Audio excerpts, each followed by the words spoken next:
दोस्तों, आज मैं आपके लिए बहुत ही इंपॉर्टेंट वीडियो लेकर के आया हूँ। अगर आपके घर में भी छोटे बच्चे हैं तो इस वीडियो को कंप्लीट लास्ट तक जरूर देखिएगा।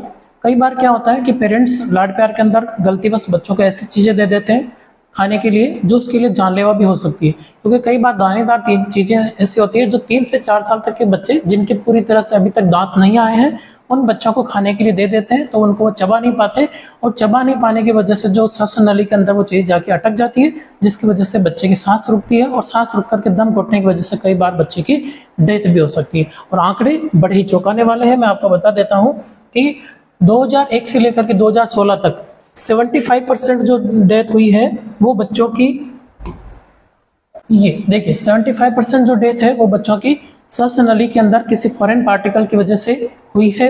और आंकड़े बड़े ही चौंकाने वाले गंभीर है, जो क्या करते हैं इस तरह की चीजें बच्चों की श्वसन नली में जाकर के उसको ब्लॉक कर देती हैं और ब्लॉक होने की वजह से बच्चे की सांस रुक जाती है और सांस रुकने की वजह से किसी भी तरह की इमरजेंसी में हमें हॉस्पिटल पहुंचने में 10 से 15 मिनट लगते हैं। तो उस ड्यूरेशन के अंदर जो बच्चे के लिए बड़ी घातक हो सकती है। आइए हम डिस्कस करते हैं कि ऐसी कौन सी चीजें हैं जो बच्चों को जिनके अभी तक दांत नहीं आए हैं पूरी तरह से उनको खाने के लिए नहीं देने चाहिए, क्योंकि वो उनको चबा नहीं पाते और गलतीवश बच्चे जो है वो सांस नली के अंदर उन चीजों को फंसा लेते हैं। तो आइए हम डिस्कस करते हैं कि कौन सी ऐसी चीजें हैं जो बच्चों को नहीं देनी चाहिए। दानेदार चीजें जिन बच्चों का भी दांत नहीं है कभी भी उनको नहीं देना चाहिए। सबसे पहली चीज, जैसे बादाम है तो बिल्कुल बच्चों को नहीं देना चाहिए। मटर के दाने हैं बिल्कुल बच्चों को कभी भी नहीं देना चाहिए जिनके दांत अभी पूरी तरह से नहीं आए। मूंगफली के दाने बिल्कुल नहीं देने चाहिए। किसी भी तरह का फल फ्रूट है वो डायरेक्ट बच्चों को नहीं देना चाहिए। किसी भी तरह की चॉकलेट या फिर कैंडी है, ये सब चीजें बच्चों को नहीं देनी चाहिए। अब पेरेंट्स के मन में ये सवाल होगा कि जब ये सब चीजें नहीं देंगे तो बच्चे की ग्रोथ कैसे होगी, उसको न्यूट्रिशन और विटामिन कैसे मिलेगा। जी हाँ, उसके लिए भी ऑप्शन है।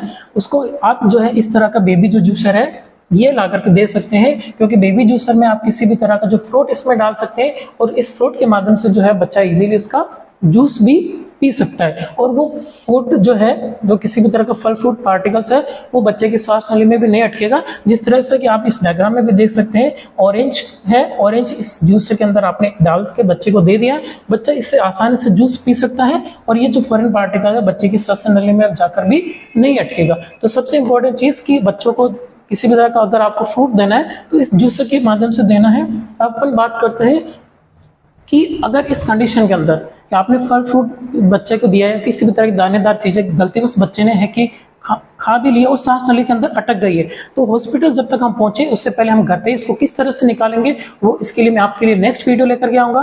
तब तक के लिए आप सभी तरह के complete mother to baby health care tips, जिसके अंदर माँ को और बच्चे को किस तरह का न्यूट्रिशन, किस तरह की हेल्थ टिप्स है वो दी जानी चाहिए, वो सारी की सारी चीजें मैं आपको देने वाला हूँ। अगले वीडियो में आपके लिए और नई जानकारी लेकर के आऊंगा। तब तक